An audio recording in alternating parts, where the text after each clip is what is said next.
Hello, welcome to RTM News. My name is Emmy Akura Adaa, and we'll be taking a look at the stories coming in our news for tonight, starting with the first story coming in South Africa. Ramaphosa sent condolences after 24 people died in Limpopo accident. President Cyril Ramaphosa has expressed his devastation after 24 people died in a collision involving a minibus, a taxi, and a bus on the R81 in Mapale in Limpopo. It is understood that the occupants of the minibus were returning from Youth Day celebration that took place in Polokwane when the accident occurred. The death of these people is heartbreaking. It is absolutely devastating to lose so many young lives in this manner. On behalf of the government and the people of South Africa, I send our deepest condolences to the bereaved families during this difficult time. Our thoughts and prayers are also with the injured. We wish them a speedy recovery, said the President Ramaphosa in a statement. Staying in this segment, Malema responds to Godrich Gadi punch-up and says he would have done worst. EFF leader Julius Malema has responded to a video in which the party's Secretary General Godrich Gadi was involved in a punch-up at the party's headquarters with a former member, saying, "I would have done worse than what the SG did." The SG is performing his revolutionary duties to defend the revolution by protecting the office of the revolution, said Malema while addressing Youth Day celebration at the Fort Vale University in Alice. In the video which emerged this week, Gadi is seen arriving at the party's headquarters and then getting into a heated exchange with two party members. The exchange then turns physical. The incident occurred in 2018. And in the last story coming in this segment, the SS soldiers and the Mozambican border police involved in shooting incident. A board of inquiry will be convened to determine the causes of the incident. South African soldiers and Mozambique police have been involved in a shooting incident along the border in KwaZulu-Natal, prompting a board of inquiry into the matter. The South African National Defence Force can confirm that the shooting incident occurred between the South African soldiers and Mozambican border police in the area of Ndumo, east of Farazela, along the RSA Mozambique border on Sunday, 16 June 2019 at about 6 p.m., said a taser statement issued by the SA Department of Defense. After the short break, we'll be taking a look at the rest of African stories. Stay tuned. Programs education and entertainment for spiritual messages uplifting your soul. We are here. RTM, RTM, RTM, Redemption Television Ministries, redeeming lives is our focus.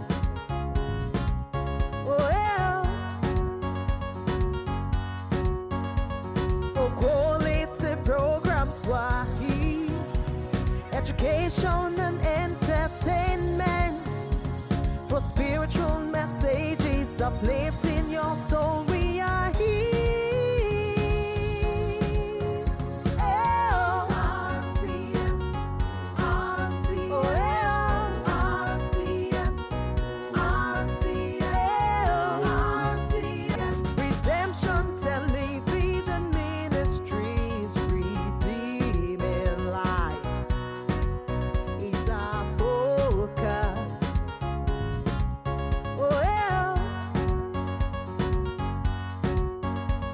For quality programs, Wahi, education and entertainment for spiritual messages uplifting your soul. We are here.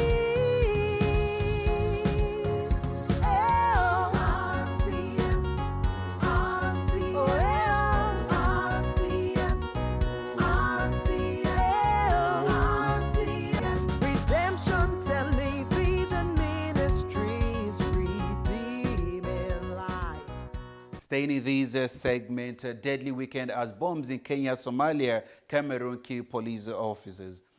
Bombs in Cameroon, Kenya, and Somalia over the weekend killed at least 12 police officers and injured dozens as authorities struggle to contain the Anglophone security crisis and the Al-Shabaab insurgency respectively, while authorities blame the bombing in Cameroon on separatists from the English-speaking regions. The terrorist group Al-Shabaab claimed the responsibility for the bombs in Kenya and Somalia. Cameroon's government said yesterday that the separatists in its restive English-speaking region had detonated and improvised explosive device that killed 4 police and wounded 6. The government condemns in the strongest terms these criminal acts perpetrated by armed bandits and terrorists with no faith or law, the statement said. It is also said the attack occurred along a road near the district of Eyumojo in the southwest of the country late on Saturday. There was no immediate reaction or claim of responsibility from any separatist group.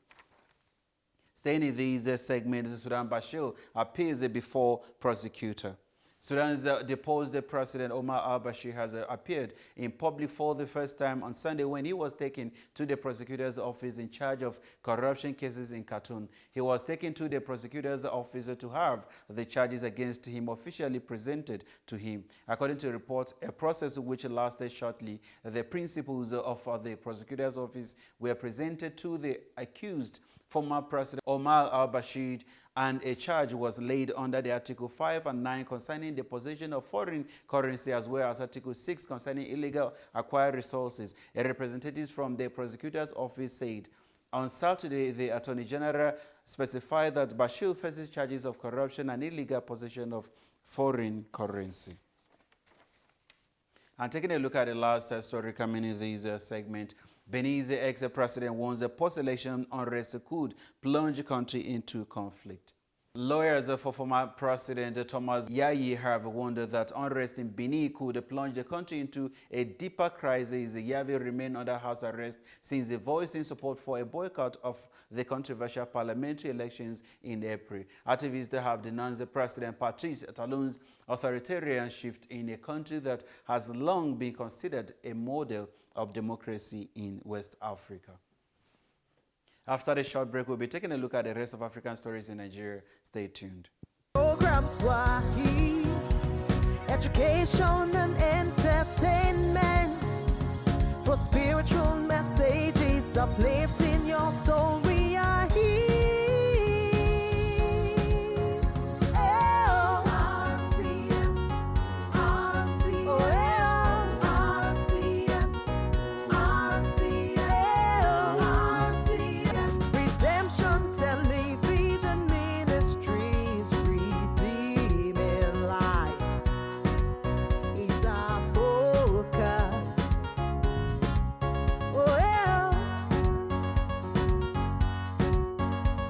For quality programs,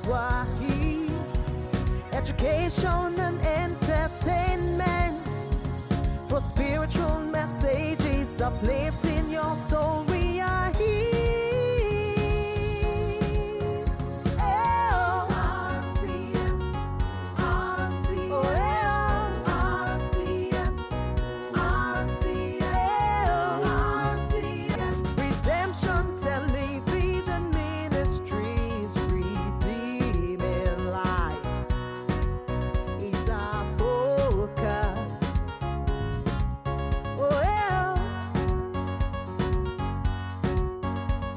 For quality programs,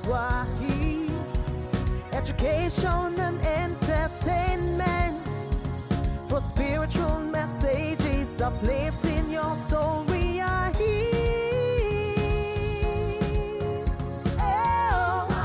RTM, RTM,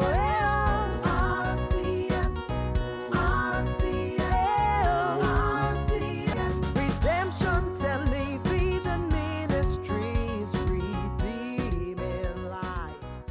Welcome back. Let's take a look at the stories coming in this segment. Triple suicide attack by Boko Haram kills at least 30 in Nigeria. At least 30 people were killed and dozens injured in a triple suicide attack in northeast Nigerian state of Borno. State emergency officials said in the biggest mass killings this year by suicide bombers, it was reported that there was a very loud explosion in the village of Konduga. On reaching the scene of the incident, we found that there was a lot of casualties. In fact, the death toll was over 30 and the injured over 42. And emergency service officials told Reuters.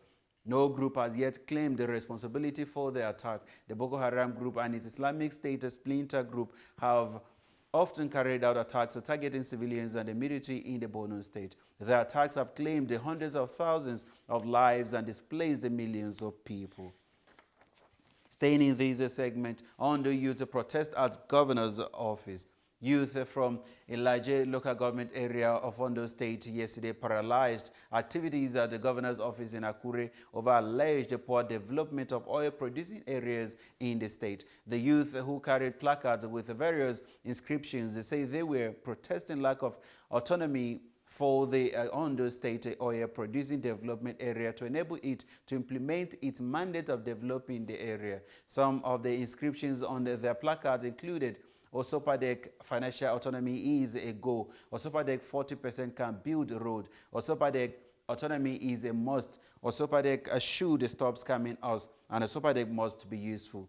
Ojajuni Olaleye, one of the protesting youth, said sale incursion had taken over major parts of Elijah without government's attention.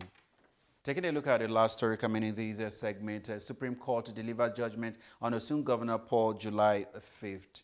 The Supreme Court on a Monday fixed July 5th to deliver a judgment on the dispute arising from the September 2018 governorship election in Osun State. The People's Democratic Party and its candidate in the said election, Ademola Adeleke, had filed 4 separate appeals before the Apex Court to challenge the decision of their Court of Appeals, a decision affirming the All Progressive Congress its Governor Adegboyega Oyetola as the winner of the poll. A 7-man panel of the Apex Court led by the Acting Chief Justice of Nigeria, Justice Tanko Mohammed, has already heard one of the appeals. The decision in the particular appeal filed by Adeleke is to be binding on the 2 other appeals, while the 4th appeal will be heard and a judgment delivered on it separately. After the short break, we'll be taking a look at our international stories. Stay tuned. Programs Wahi, education and entertainment, for spiritual messages uplifting your soul. We are here. RTM, RTM, RTM, Redemption Television Ministries, redeeming lives is our focus.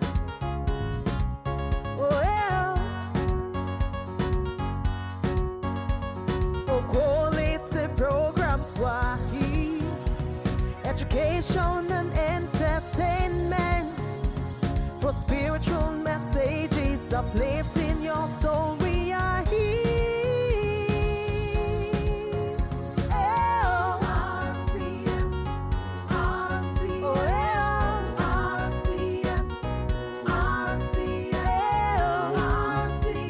Redemption Television Ministries, redeeming lives is our focus.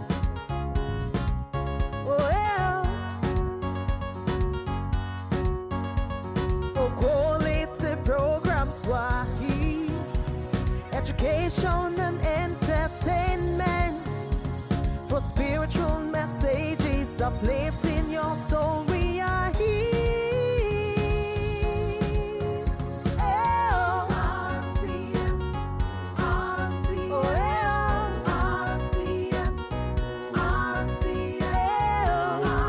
RTM, Redemption Television Ministries, redeeming lives.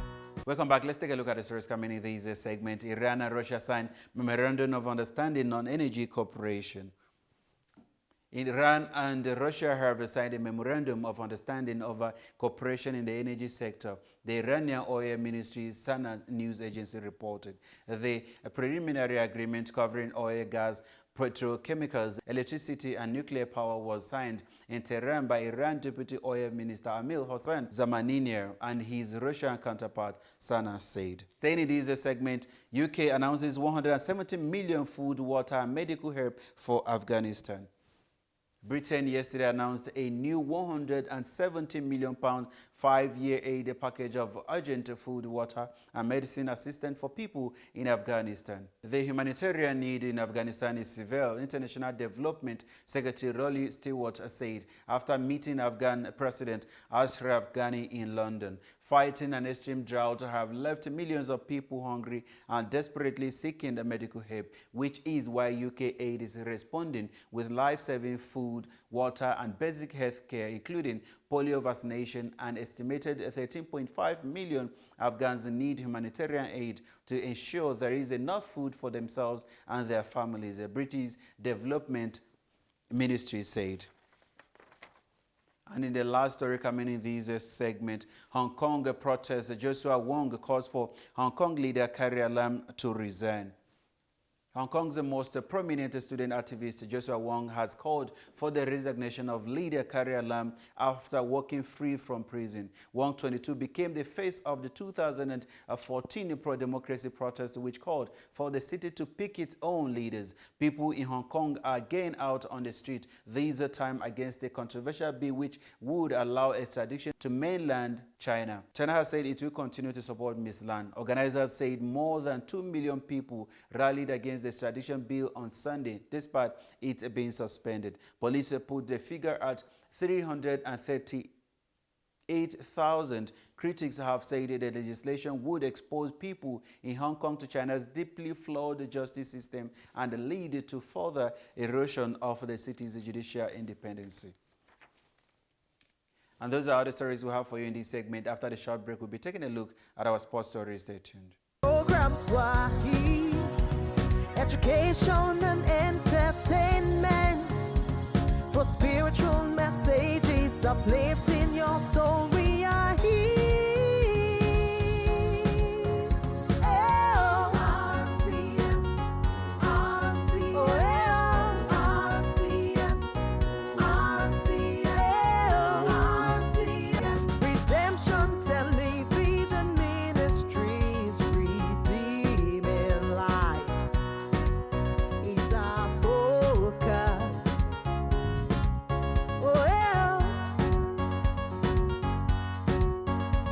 For quality programs, Wahi, education and entertainment, for spiritual messages uplifting your soul. We are here. RTM, RTM, RTM, Redemption Television Ministries, redeeming lives is our focus.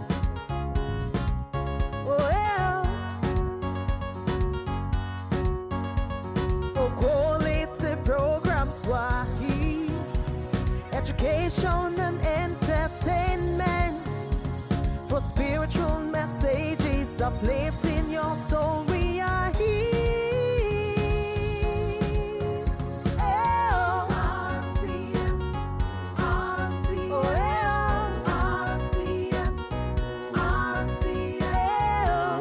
RTM, Redemption Television Ministries, redeeming lives. You're still watching RTM News. Let's take a look at the stories coming in our sports stories. And starting with the first story, Kylian Mbappe will 200% be at Paris Saint-Germain next season, says president. France forward Kylian Mbappe will 200% still be at Paris Saint-Germain next season, says the club's president Nasser Al-Khelaifi. Mbappe 20 has been linked with a move away from the Parc des Princes this summer, just a year after his permanent move from Monaco. I will not let go of this crazy player, Ab Khalifa said. He also said nobody forced the Brazilian forward Neymar to sign for PSG amid the rumors he is unhappy at the club. In an interview with the France Football, the PSG president said, I want players proud to wear our jersey, not players who do their job when it suits them. Staying in this segment, Germany thrashed South Africa to top a group. Germany punished an error-strewn display from South Africa to finish top of Group B at the Women's World Cup. The two-time winners had ample chances to win by more than 4-0 against the debutant Bayana, who leaves France having failed to any point. Melania Leopold headed in the opener, then an awful error by keeper Andile Dlamini gifted Tarada Dries a tap-in. Wolfsberg Alexander Pope nodded in a third before the break, and Lina Mago added another from a yard out. Still in the sports story, Freddie Ljungberg is appointed as Arsenal assistant coach. Former Arsenal forward Freddie Ljungberg has been named the first-team assistant coach to Gunners manager Unai Emery. The Swede is replacing Zesty Bald, whose new role includes taking charge of the under-23 team. Ljungberg, who played 214 games and scored 46 times for Arsenal, says he is really excited to work with Emery. The former Swedish international was part of Arsenal's invincible side under Arsene Wenger. Since starting his coaching career, 42-year-old Ljungberg has also been in charge of the club's under-16 squad. And taking a look at the last story coming in this segment, Copa America 2019, Alexis Sanchez and Eduardo Vegas shine as Chile beat Japan. Defending champions Chile kicked off their bid for a third straight Copa America title with a 4-0 win over Japan in Sao Paulo. Eduardo Vegas scored a second-half brace as Chile took advantage of too many squandered chances by Japan, one of two teams invited to take part in the South American tournament. Japan's youthful side showed promising signs despite the scoreline, with Real Madrid Castella's new midfielder Kubo a particular standout, but poor finishing from 20-year-old striker Ayase Ouade opened up the opportunity for Chile to secure a comfortable 3 points. And those are all the stories we have for you in our news for tonight. See you again tomorrow. Same time, same station. Do have a wonderful evening. Redemption Television Ministries, redeeming lives is our focus. Oh, yeah. For quality programs, why education and entertainment, for spiritual messages uplifting.